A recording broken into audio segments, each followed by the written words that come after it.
Hi, this is Reginald Guy. In my last video, I said to you I wanted to add value to your life, and I still do. But there's always something that's going to be required by you. You're going to have to do something. Ernest Hemingway once wrote, "Today is only one day in all the days that ever was, but what you do today will make a difference in all the days that ever come in your life." So listen to that. It is what you do today that's going to make a difference in all the days that come in your life. It means that you are going to have to be the initiator and the sustainer of whatever action that is required to bring about a change in your life. And who doesn't want change? I like to say growth. Some people say growth, change is the same thing. But change is inevitable. Growth is intentional. For you to grow, you have to recognize what needs to grow, what area of your life you need to grow in. You need to make a plan. You need to identify the steps that has to be taken, and you have to commit yourself to take those actions, carry out the discipline until it produces the results that you want, and a change will come as a result of your growth. So growth is intentional. Who doesn't want to grow? You might want to grow in your spirituality, your physical well-being and health, your education, your career, your relationships. That's a big one. Who doesn't want to increase in value in their relationships? It might be your finances. It might be recreation. A number of different areas people want to grow in. But there's something that you're going to have to do. But a lot of people are either too afraid to take the actions that are necessary, or they're lazy to do what is required to bring about the kind of change they want in their life. I say afraid because Napoleon Hill said there are 6 fears we will all suffer from. One is the fear of criticism, the other is poverty, lost love, ill health, old age, and death. Now, who isn't afraid of criticism? We all are. Why? Because that's just who we are. As human beings, we want to be approved of. We want to have other people agreeing with us. We want people to like us.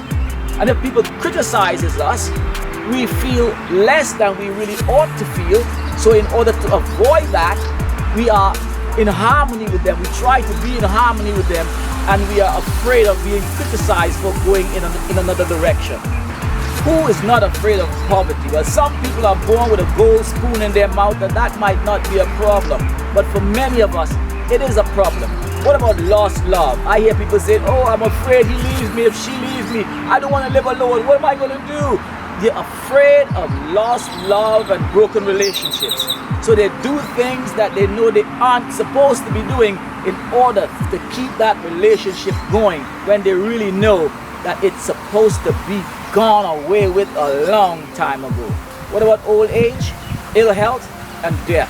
We're all afraid of something, maybe one, maybe two, maybe a combination of them, but we all are afraid of something. And some of us are lazy to do what is required to bring about the change we want in our lives. I say that because of a story I heard of Les Brown. Les Brown told a story of a man walking down the street. He hears a dog moaning. He looks through the bushes, and there he sees a dog lying on a porch and a man in a rocking chair next to the dog. And the dog is moaning. So he walks up to the man and he says, "Excuse me, sir, out of curiosity, why is the dog moaning?" And the man said, "Because he's lying on a nail." He said, "What?" The man said, "Because he's lying on a nail." So the stranger asked, "Well, if he's lying on a nail, why won't he get up?" And the man said, "Because it's not paining him enough to get up. It's just paining him enough to moan and groan." And that's an analogy of some of our lives. We are in situations that are hard and we moan.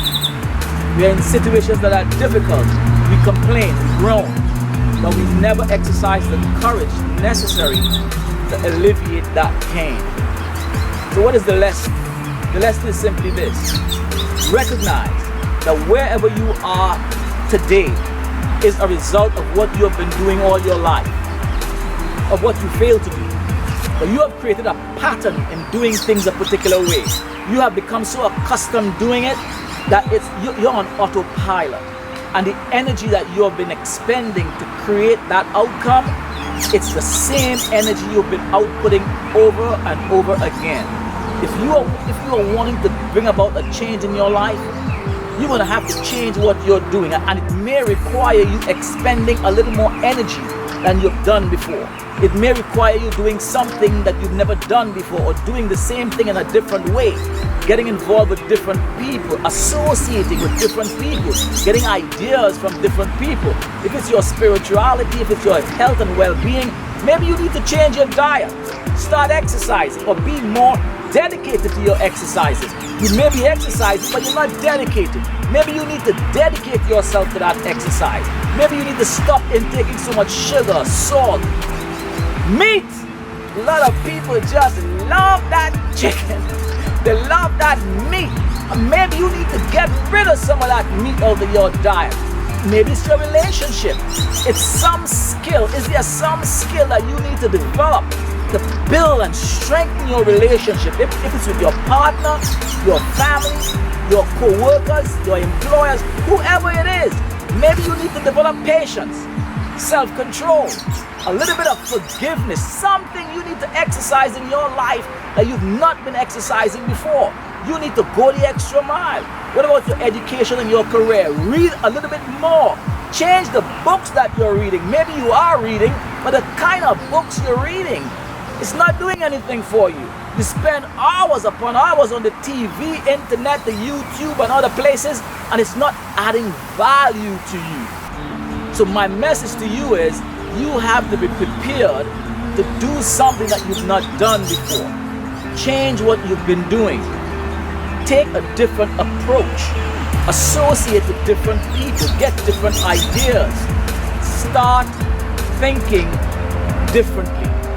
The change that you want in your life is in your hands. But there's something that you have to do today that's going to make a difference in all the days that's going to come in your life.